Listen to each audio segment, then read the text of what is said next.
Well, folks, we have talked a lot, and you talk a lot about wanting better quality internet. I know we have talked about CTI's effort to expand fiber out there to try to give people quality internet and connect communities to what you need. As he used to call it, the information superhighway at superhighway speed. So certainly important whether we're talking about work, education, and heck, even entertainment. Just trying to watch your favorite show, even that, sometimes after a long day and on the farm or at work, you need a little recreation and quality of life. So, right now, the folks at the University of Illinois Extension Office are reaching out to you to talk about your concerns and your needs. Now joining us from the U of I Extension Office, Nancy Esarey, Ouedraogo. And Nancy, thanks for joining us. I'm happy to be here. I've had a couple of different times on the different radio stations in the counties across the state, and it's always really a great idea to get on here and talk to you and the residents of the county to see if there is a way that we can get more interest in working with your county efforts in broadband infrastructure planning and deployment. So I'm happy to be here to just discuss a little bit of information about what's going on in Macoupin and Montgomery counties right now, and also how people can get involved. So Macoupin and Montgomery counties chance to weigh in. Tell us about this survey, how it works. Sure. So the county-wide surveys for Macoupin and Montgomery County are a part of a larger program and planning process that each of the county leadership teams are going through. So starting last January, the Benton Institute for Broadband and Society, which is a wonderful organization that covers the Midwest, but it's based in Illinois, decided to launch another cohort of counties. And Illinois Extension and the Benton Institute and other partners, we have been doing this program since 2021, was funded in 2021 and 2022 by the United Soybean Board. It was funded in 2023 and 2024 by the Illinois Soybean Association. And then this year, it's funded by the Illinois Broadband Lab, which is out of the U of I System Office of the Vice President for Economic Development and Innovation. And so this program puts counties through this information gathering process, getting all kinds of data together that can inform them about the state of broadband access in their county, as well as some education from experts on how to, take different approaches to get better high quality, high speed internet in the various communities in the county, but also rural areas. And so it really focuses on a lot of different aspects of the county and what broadband infrastructure deployment might do for those aspects. So as you know, COVID was just something that really, I think, unveiled issues in the different counties, and people did see, problems with lack of connectivity and how it impacted education and some of the other remote work and some other issues where everyone's fighting for bandwidth, more or less. Well, we shouldn't have to do that in the counties and the internet service providers, and there are several different internet service providers in Macoupin County and in Montgomery County, at least that can cover those counties currently, as well as others that are interested in building out in the counties. They have these service areas that they would like to build out, whether it's through the federal Rural Digital Opportunity Funds or the federally funded BEAD funds, which have already funded the state program now, which is called Connect Illinois, and that's the state broadband infrastructure funding program. And we're in our fourth round of that program, and it's funded through the National Telecommunications and Information Administration with the U.S. Department of Commerce. And those funds are, like I said, already in Illinois, and the application period is open and rolling. And so it's wonderful for Montgomery County and Macoupin County to have gotten involved in the planning program. And so they've been working with experts and with each other since February. If there are internet service providers that wish to submit an application for infrastructure funding at the state level, they will have higher merit if they're supported by those teams in the counties that are made up of your county and community leaders, some farm bureau, some business and organizers and others. We've had counties where it's farmers themselves or even farmers' wives can be, smart as a whip getting people organized to put together a wonderful proposal. And so another aspect of the program that gives them merit points also on these infrastructure grant proposals is the county-wide survey, and that's the cooperative service that we offer from the University of Illinois Extension. We've surveyed a lot of counties. We've got a great survey tool, and it's used basically to illustrate that need coming out of your county in very specific ways. It can be used as an engagement tool.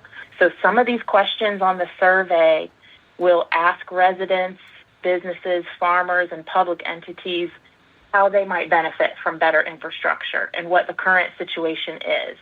So it includes taking a speed test, giving feedback on how reliable the connection is, how affordable it is, and how they currently or hope to use high-speed internet from accessing health services to remote work, to distance learning, to e-commerce, to security, to precision agriculture, and the list goes on.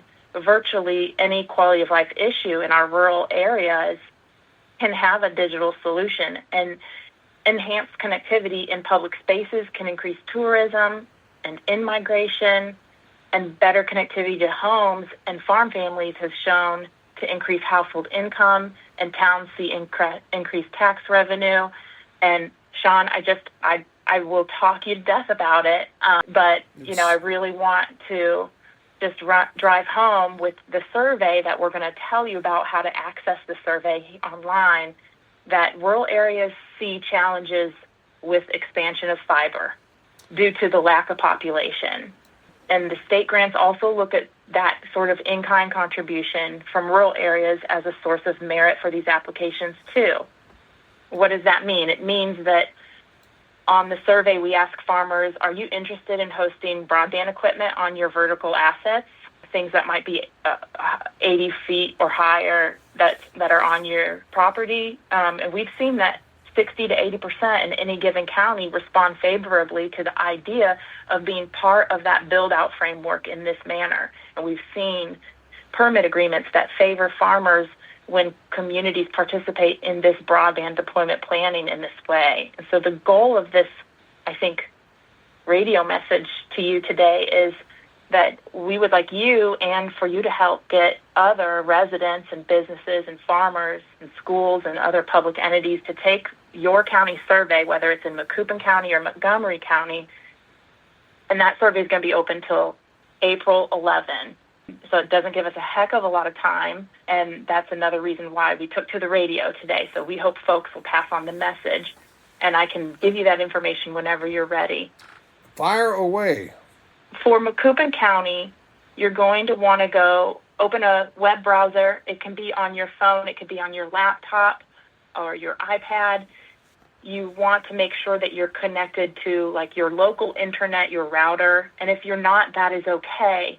But if you do have a local internet connection that's like wired, some people say getting on the Wi-Fi as opposed to being on your cell data, if you can get on that local connection with a router, then when you take the survey, you can take the speed test. And you're going to want to open a browser up.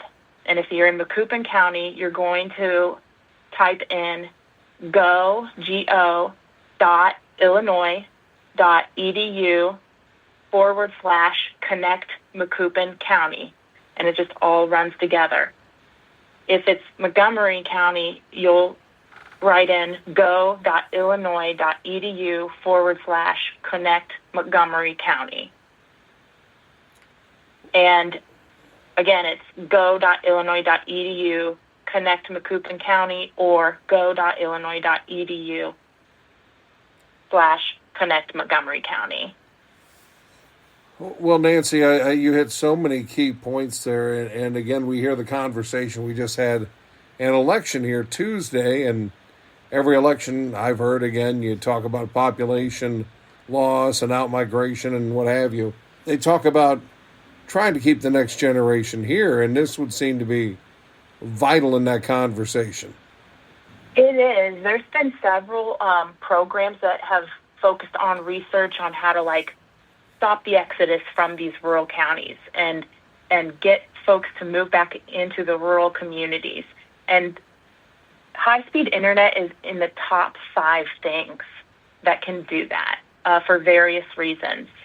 Just more largely economic development. If you've got a minimal amount of investment going on overlaying that high-speed internet, that broadband infrastructure, whether it be public Wi-Fi in a downtown, there are people then that will say, I can take advantage of these remote work opportunities no matter where I am. Why not be in this community or this area because I feel pulled in for various reasons. This is where I want to be. The schools, families they want to get out of the more metropolitan areas and go to the smaller town schools.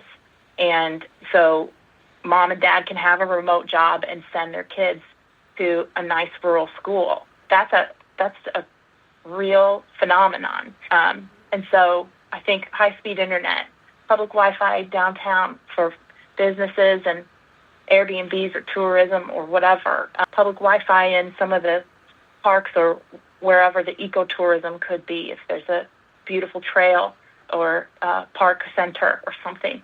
It really depends, but just some wonderful, beautiful places in our counties, in Montgomery County and Macoupin County as well, and people do want to do rural tourism. We actually had a study last year that was on rural tourism. It still overlaps with the discussion around broadband as well.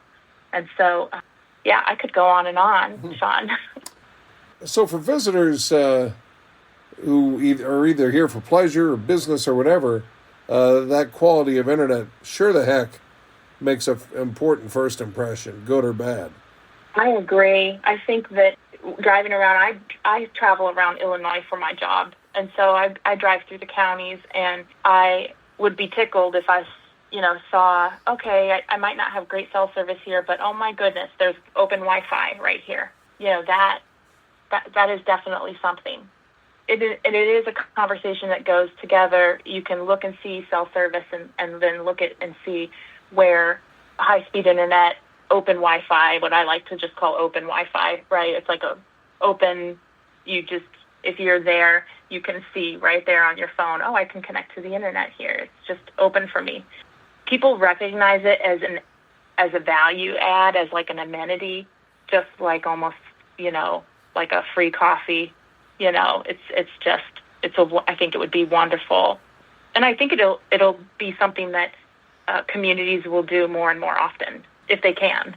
Well, Nancy, I appreciate it, and we encourage folks, time is ticking away. Next Friday's the deadline. Do or die, get it done. I appreciate you. I appreciate everyone listening, and we are happy to interface with you if you have any questions about these surveys. We've got, of course, the website, extension.illinois.edu. If you need to go there and contact us that way, that is fine. But really looking forward to seeing some of those survey responses come in, and really grateful for anyone's time taking the survey and getting the word out about the surveys. You're going to want to open a browser up, and if you're in Macoupin County, you're going to type in go.illinois.edu/connect Macoupin County, and it just all runs together. If it's Montgomery County, you'll write in go.illinois.edu/connect Montgomery County. Well, Nancy, you hit so many key points there, and again, we hear the conversation. We just had an election here Tuesday, and every election I've heard, again, you talk about population loss and outmigration and what have you. They talk about trying to keep the next generation here, and this would seem to be vital in that conversation. It is. There's been several programs that have focused on research on how to stop the exodus from these rural counties and get folks to move back into the rural communities. And high-speed internet is in the top 5 things that can do that for various reasons. Just more largely economic development. If you've got a minimal amount of investment going on overlaying that high-speed internet, that broadband infrastructure, whether it be public Wi-Fi in a downtown, there are people then that will say, I can take advantage of these remote work opportunities no matter where I am. Why not be in this community or this area because I feel pulled in for various reasons. This is where I want to be. The schools, families they want to get out of the more metropolitan areas and go to the smaller town schools. And so mom and dad can have a remote job and send their kids to a nice rural school. That's a real phenomenon. And so I think high-speed internet, public Wi-Fi downtown for businesses and Airbnbs or tourism or whatever, public Wi-Fi in some of the parks or wherever the ecotourism could be, if there's a beautiful trail or park center or something. It really depends, but just some wonderful, beautiful places in our counties, in Montgomery County and Macoupin County as well, and people do want to do rural tourism. We actually had a study last year that was on rural tourism. It still overlaps with the discussion around broadband as well. And so, I could go on and on, Sean. So for visitors who are either here for pleasure or business or whatever, that quality of internet sure the heck makes an important first impression, good or bad. I agree. I think that driving around, I travel around Illinois for my job, and so I drive through the counties, and I would be tickled if I saw, okay, I might not have great cell service here, but oh my goodness, there's open Wi-Fi right here. That is definitely something. It is a conversation that goes together. You can look and see cell service and then look at and see where high-speed internet, open Wi-Fi, what I like to just call open Wi-Fi, right? It's like a open, if you're there, you can see right there on your phone, oh, I can connect to the internet here. It's just open for me. People recognize it as a value add, as like an amenity, just like almost, like a free coffee. I think it would be wonderful. And I think it'll be something that communities will do more and more often if they can. I look at this, the view of this issue, it's probably different if you're 40 or 50 or 60, but the thing that hits the nerve, I mentioned the election that just wrapped up, and we had an aldermanic candidate who's completed the door-to-door visits, and one of the things that hit a nerve, he talked to someone, I believe she was a 7th grader, the daughter of the folks he talked to about the issues, and he thought, let's see what a young person has to say, and will you want to stay in this area when you grow up? And the thing she said is, I don't think so, because I don't see the entrepreneurial possibilities here. And when I think of that, and I think young people look through that Shark Tank entrepreneurial lens, this is the interstate for them. This is getting on the highway, so to speak. And it really, their view of this issue, it's one thing the way we look at it, but for them, it's a whole different animal.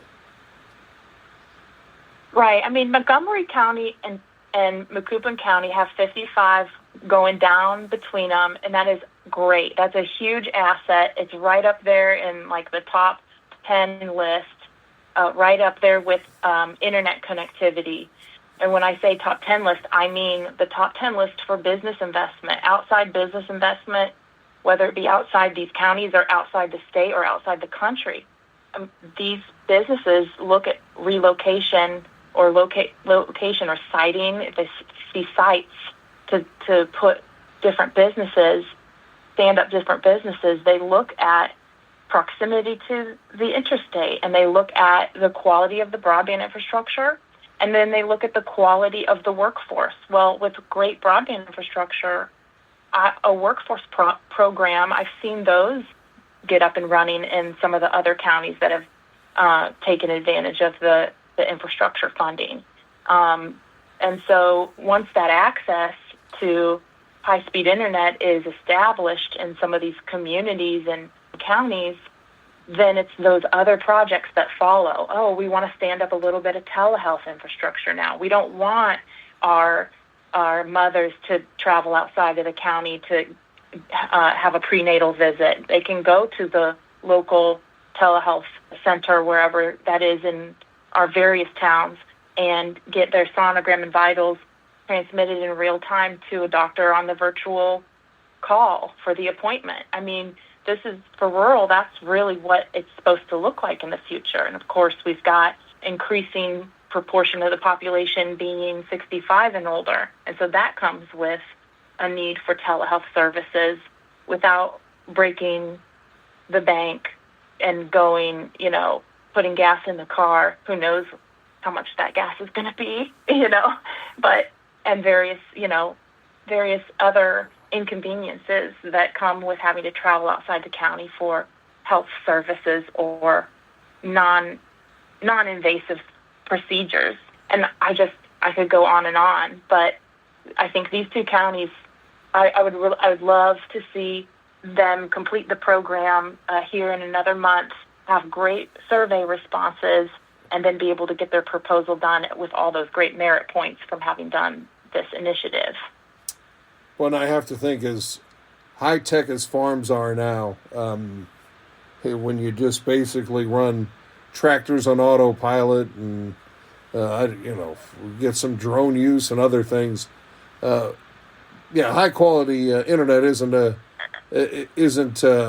just about convenience or entertaining yourself while the tractor does its work on, kind of like a Roomba, and it really is in a tight profit margin business. It's a necessity and a game changer. It is. One of our partners that help with the program is Illinois State University, and they had some research in 11 counties in Illinois where they looked at the production and access to market information, et cetera, the yields, and they tracked it over several years and marked the moment where that access to high-speed internet happened. They were aiming to figure out what's the difference with that access when you're trying to adopt certain precision ag tech or just increase your market, your access to market information, increase that ability to have business operations, communications, of course, all of our wonderful precision ag tech like the auto guidance and soil sensors and such, and also even family life, that all of that does get impacted. And they were able to record that there were an increase in yields for corn and soy. And so I know, with Macoupin and Montgomery County, you all seem to have some comparable production numbers. I was looking at the USDA report for 2024, and I think that you can't go wrong with precision ag tech. And currently in this survey, if farmers want to take the survey, they can indicate, what are you currently doing now? What do you hope to do in the future? And they have a chance to look at the different aspects of digital ag and talk about what they're interested in and what they see themselves doing. I know high-quality internet now, it's a big part of, you talk about community pride and community self-esteem. Bad internet just, practically no internet at all, it feels like in some areas, whether you're in the town or in the rural, extension of the town, so to speak. That just has a lot to do with civic pride. And if that doesn't go well, you hang your head a little less high, what have you. So this seems to be really crucial to not only, not just talking self-esteem, but optimism, what have you. I agree. I feel like just growing up in a rural area, all of a sudden having access to the internet at home was a huge deal. You just get a better feel for what's possible. So I couldn't agree more with what you just said. And I do think it is a morale booster for communities and organizations. Like I said, I do believe that there are digital solutions to almost any issue in when we look at quality of life. I'm not saying it would be like the full problem solution, but there are ways, I think, that access to digital opportunities, no matter whether it has to do with commerce or public safety, etc., that is going to make a difference. And so please take the survey and maybe get the word out about the survey as well. And again, it's go.illinois.edu/connect Macoupin County if you're in Macoupin County, and go.illinois.edu/connect Montgomery County if you're in Montgomery County. And this is residents, businesses, farms, and public entities. Don't forget the libraries, too. I'm not going to have you weigh in on the Postal Service, but a real problem we've seen lately are cities sending out water bills, utility bills, and people not getting them for, a lot of the time after the deadline. So they don't, and there are the people who still, they're old school, they send in a check to pay those bills, and more people are it just seems like there's no ifs, ands, or buts, and more people are going to have to, who have been resistant to take care of financial matters digitally, are going to have to somehow increase the use of digital. I mean, I know cities are saying, hey, we're going to send you the water bill to your email. Hey, we can fix this problem by paying digitally and not worry about whether the bills in the mail, the checks in the mail. So it seems like in this moment where we have some uncertainty about USPS, that leaning on the digital world, and when you can, seems more crucial than ever. I think so. When you have that level of infrastructure, you get more e-government. So you have, of course, regular government services, but e-government leverages communication technologies. So it's not far-fetched to think about this then as, oh, you got a text message and, it's verifiable. Okay, we'll have to, that's a cybersecurity and spam and fraud is a topic for another time. And I think that's a really important piece of education that should be talked about. But to put that aside, we do see other forms of communication, text message, email, those types of communications that are used to deliver government services and engage with citizens and promote transparency. But yeah, I think when we talk about rural connectivity, there's also some fear around, is there surveillance going on, right? Or is there fraud? Is this going to increase the chances of getting defrauded and such? So that has to be talked about because people are not comfortable. And so it has to be talked about in line with these other types of scaling up of things. Like if we're going to scale up telehealth, or if we're going to scale up public safety and security and other aspects of